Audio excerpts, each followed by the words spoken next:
Members of the graduating class, proud parents, family, and friends, it is both a pleasure and an honor to be a part of this exciting day. Boston University has been my academic home for the past 8 years, and I could not envision a more supportive community. I am continually impressed by the commitment of the faculty, administration, and you, the students, to the health of our community, particularly for those members most in need. If I may, I'd like to tell you a bit about my journey as a community health center pediatrician and an advocate for underserved children, and how I use my patient stories to develop 2 innovative programs for overweight children. It seems like not long ago that I was in your shoes, eager, well-educated, and inspired to make a difference in the lives of others. Like you, I would not have been any of these things without the tremendous support of my family and friends. This is not a story of my success, rather the story of how following my passion and my instincts throughout my journey brought me to a career that I love. I know that many of you are certain where you will be in 10 years, having researched every possible angle and opportunity.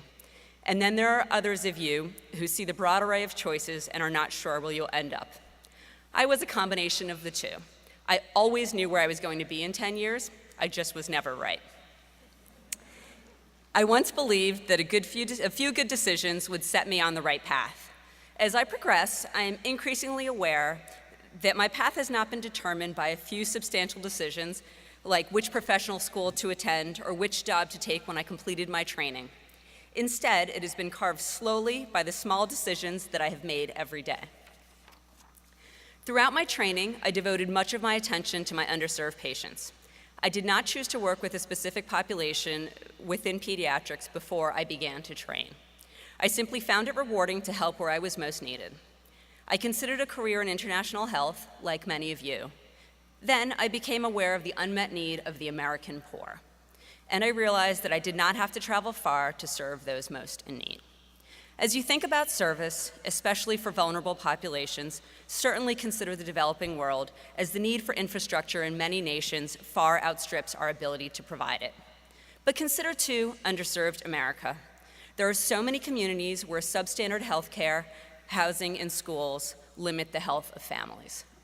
Here in Boston, the estimated wait time for subsidized housing can be as long as 7 years, causing hundreds of young families to live in shelters, hotels, the couches of families and friends, and sometimes in cars, abandoned buildings, or having no place to call home at all. Taking this need into consideration, I became a pediatrician at a community health center here in Boston. I worked hard to improve the health of my patients, but realized quickly that despite the best effort of parents to improve the health of their children, that lapses in insurance, food insecurity, inadequate housing, and neighborhood violence and other obstacles prevented families from seeking the care they needed and deserved. I spent more and more time with families trying to best understand how to meet their needs in the face of institutionalized poverty.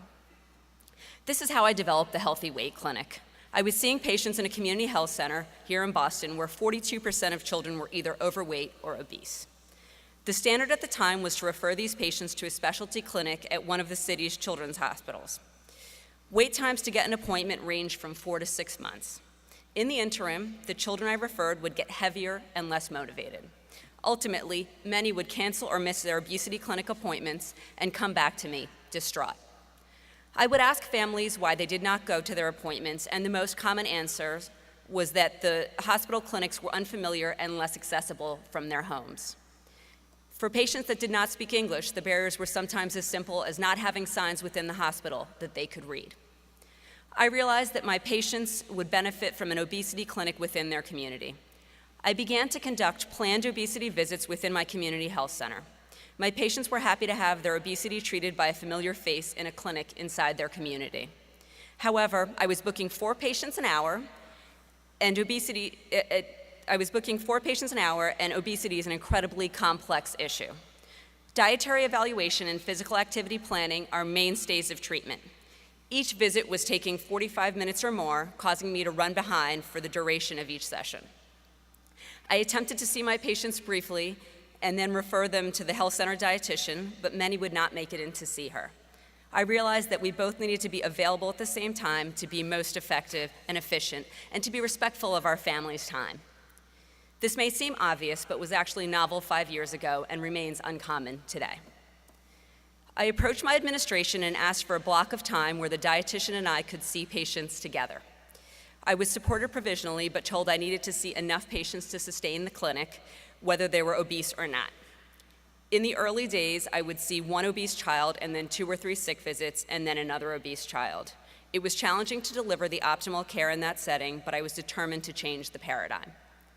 Over time, the clinic became more successful, and I was able to add a case manager to help connect children with physical activity resources within the community. I was excited at the changes I had made, but whenever I told anyone about my healthy weight clinic, they were skeptical. My mentors told me that obesity was the wrong disease to treat because it lacked a medical treatment, and that community health centers were not generally organized enough to follow a disease-specific clinical protocol. Others asked me whether the model was sustainable and replicable, or whether it was just my commitment and passion that kept it afloat. I followed my own voice and the positive response of my patients and continued my clinic. After proving efficacy in my own clinic for a year and a half, I partnered with a local nonprofit to replicate the clinic and further prove the case that primary care treatment of obesity could be effective using a team-based model. Over the past 3 years, we have served over 1,000 children in 8 community health centers across the state. And the Healthy Weight Clinic has been recognized nationally as a model for primary care obesity treatment. When promoting health in a community, be it as small as a neighborhood or as large as a nation, I encourage you all to follow your own intuition rather than dutifully heeding advice at every interval. Upon commencement, today, you will all be considered professionals with a wealth of academic and clinical experience that will guide you through decisions at every step. Pay attention to what makes sense to you and the people you serve rather than following protocol. If we are ever to reach true reform in healthcare, that change will rely on grassroots innovation created by healthcare professionals like yourselves, responding to the needs of the communities they serve and their desire to make a change for the better. With the goal of continued evolution, I decided to push my work with obese children further into the community. Although many of my professional goals were being met with the Healthy Weight Clinic, I was still not satisfied with my impact on the community that I served. The model I had designed served families within the walls of the clinic. However, it did not adequately address the root cause of their disease, namely access to healthy choices for nutrition and physical activity. Time and time again, my patients responded to my request that they eat more fruits and vegetables with one of 2 responses. The first was, I don't know where to buy them in my community. The second was, I cannot afford them on food stamps.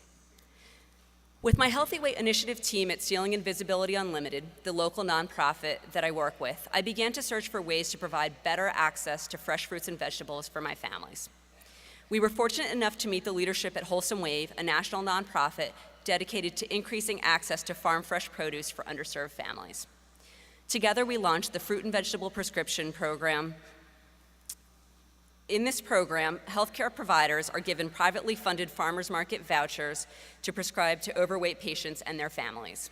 The goal of this program is to increase consumption of fruits and vegetables by 1 serving for each household member per day. This amounts to $112 every 4 weeks for a family of 4. The vouchers can only be redeemed for unprocessed fruits and vegetables at local farmers markets. We are currently in our 2nd year of this program and have expanded from a 3 sites Massachusetts trial to a national program with sites ranging from Maine to California. Although the program represents an exciting intersection between public health and primary care, it is my personal extension into a new field of study that has been most exciting to me over the past 2 years. I am a doctor, not a farmer. I grew up 20 miles out of New York City and wear high heels almost all of the time, and I am incredibly uncomfortable around livestock. And yet, the community I serve had a need that I could not meet. So I sought the right partners to better the health of the families that I serve. And personally, I've learned an incredible amount about farming, a field that is as technical and as complicated as medicine. Before I close, I would like to draw attention to the personal journey that every healthcare professional follows. A career of service, as you all have chosen, has tremendous impact on those who engage. My mother has often said, you can learn something from everyone. To be perfectly honest, at the time I think she was most referring to my adolescent disdain for everyone outside of my inner circle. Little did she know how far these words would take me. I remember them every day as I work with families in underserved communities. These men, women, and children inspire compassion, awe, and humility every single day. As the mother of 3 young children with a demanding career, it is easy to feel that I am doing too much. And then I spend time with a family where the parents work in shifts because they cannot afford daycare and sometimes see each other but once a week. Or a mother who is working 3 jobs to support her children. Or another who is driving from Boston to Lowell at 11 o'clock every night with 2 infants in the car to pick up their father 5 nights a week. As you have days where the system of medicine just seems too broken or the entrenchment of poverty on our society insurmountable, remember to let your service and your community inspire you. For me, that is what makes it worthwhile. As you go out into the world beyond Sargent College, please consider a few humble requests from a fellow health professional. First, choose carefully the community that you will shape and in turn will shape you as you grow throughout your life and your career. Listen to your community and you will understand its needs. Use your instinct to create positive change, even when that change seems radical to established leaders in the field. Consider unlikely partners to push you out of your comfort zone and drive progress in your work. And always remember that serving a community is a privilege, not a burden, even on the days when it feels like both. Thank you, and congratulations to the graduating class.